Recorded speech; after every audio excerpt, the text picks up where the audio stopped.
सबसे पहले बात करेंगे बंगाल की। बंगाल में जैसे जैसे विधानसभा चुनाव नजदीक आते जा रहे हैं वैसे वैसे राजनीति का खूनी खेल शुरू हो चुका है। अब ममता सरकार में मंत्री जाकिर हुसैन पर मुर्शिदाबाद जिले में क्रूड बम से हमला किया गया है। मंत्री जाकिर हुसैन का काफिला निमिता रेलवे स्टेशन की तरफ जा रहा था, तभी उनके काफिले पर पेट्रोल बम से हमला कर दिया गया। उधर कोलकाता में शुभेंदु के काफिले पर जबरदस्त पत्थरबाजी हुई है। पत्थरबाजी में बीजेपी के कई बड़े नेता बुरी तरह से घायल हो गए हैं। इस हिंसा के बीच आज अमित शाह भी बंगाल में रहेंगे। अमित शाह इंदिरा मैदान में परिवर्तन रथ यात्रा का शुभारंभ करने वाले हैं।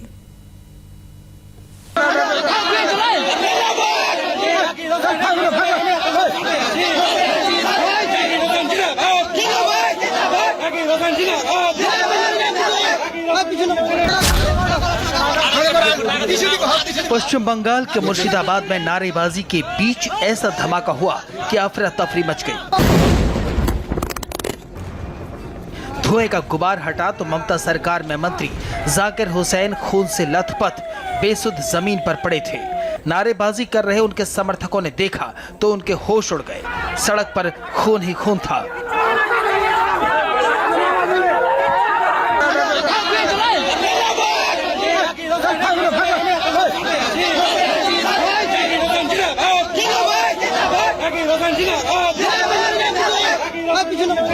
धमाके में बुरी तरह से घायल ममता के मंत्री को भागे भागे लोग अस्पताल लेकर पहुंचे। मंत्री जाकिर हुसैन को कोलकाता जाना था। उनका काफिला निमिता रेलवे स्टेशन की तरफ जा रहा था, तभी उनके काफिले पर क्रूड बम से हमला हुआ।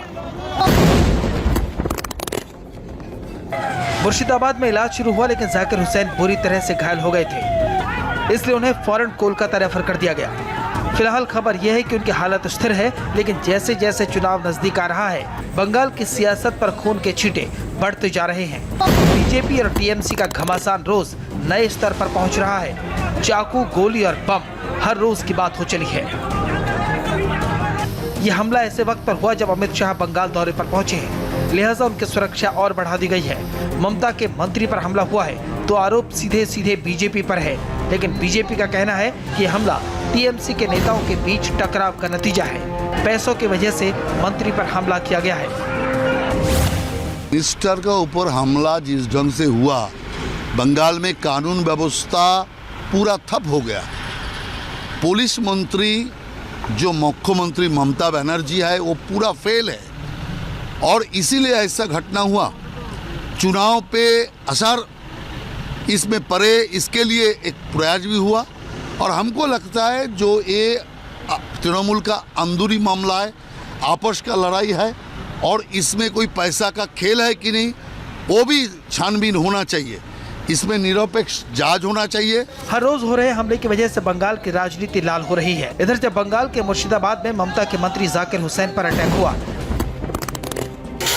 तो करीब करीब उसी दौरान बीजेपी नेता शुभेंदु अधिकारी पर भी हमला हुआ। शुभेंदु अधिकारी अपने समर्थकों के साथ कोलकाता के फूल बागान एरिया में डिप्टी कमिश्नर के दफ्तर की तरफ मार्च कर रहे थे। पुलिस से बीजेपी नेताओं और कार्यकर्ताओं पर हो रहे हमले की शिकायत करनी थी, तभी तृणमूल कांग्रेस के कार्यकर्ताओं ने नारेबाजी शुरू कर दी और जब तक लोग समझ पाते, संभल पाते, पत्थरबाजी शुरू हो गई। पत्थरबाजी देख शुभेंदु अधिकारी अपने समर्थकों को निकल जाने की अपील कर रहे थे, लेकिन पत्थरबाजी और तेज होती जा रही थी। पत्थरबाजी से बचने के लिए कोई दुकान में छिपने की कोशिश कर रहा था तो कोई गाड़ी के पीछे छिप रहा था। थोड़ी ही देर में वो मौका भी आया जब दोनों गुट एक दूसरे पर टूट पड़े, एक दूसरे पर ईंट और पत्थर बरसाने लगे। देखते ही देखते कुछ लोग बुरी तरह इस पत्थरबाजी में घायल हो गए। इस पत्थरबाजी में कोलकाता बीजेपी के अध्यक्ष शिवाजी रॉय सिंह बुरी तरह घायल हो गए। इस खोरी झड़प के बीच एक बार फिर से पश्चिम बंगाल में बीजेपी के प्रचार की मुहिम को धार देने के लिए गृह मंत्री अमित शाह पश्चिम बंगाल पहुंच गए हैं। आज सुबह 10:35 पर अमित शाह भारत सेवाश्रम संघ जाएंगे। दोपहर 12:15 पर गृह मंत्री कपिल मुनि आश्रम पहुंचेंगे और करीब 10 से 15 मिनट आश्रम में रुकेंगे। दोपहर 12:50 पर अमित शाह इंदिरा मैदान में परिवर्तन रथ यात्रा का शुभारंभ करेंगे। दोपहर 1:55 पर नारायणपुर गांव में एक शरणार्थी परिवार के घर जाएंगे और दोपहर का भोजन करेंगे। 3:05 पर शमशान काली मंदिर पहुंचेंगे। शमशान काली मंदिर से रोड शो होगा जो SBI कॉकद्वीप ब्रांच पर खत्म होगा। शाम 5 बजे अमित शाह अरबिंदो भवन जाएंगे। बीजेपी ने पश्चिम बंगाल के लिए कमर कस ली है। बंगाल का महारण आरंभ हो चुका है। अगर नेताओं की जुबान आक्रोश की शोले उगल रही है तो रैलियों में बम फेंके जा रहे हैं, गोलियां दागी जा रही हैं। हर रोज सियासत का पारा चढ़ रहा है। सवाल वही है कि क्या विकास का मुद्दा इस चुनाव में भी किनारे लगा है? क्या बम और बारूद के सहारे ही बंगाल में चुनाव की वैतरणी पार करनी होगी?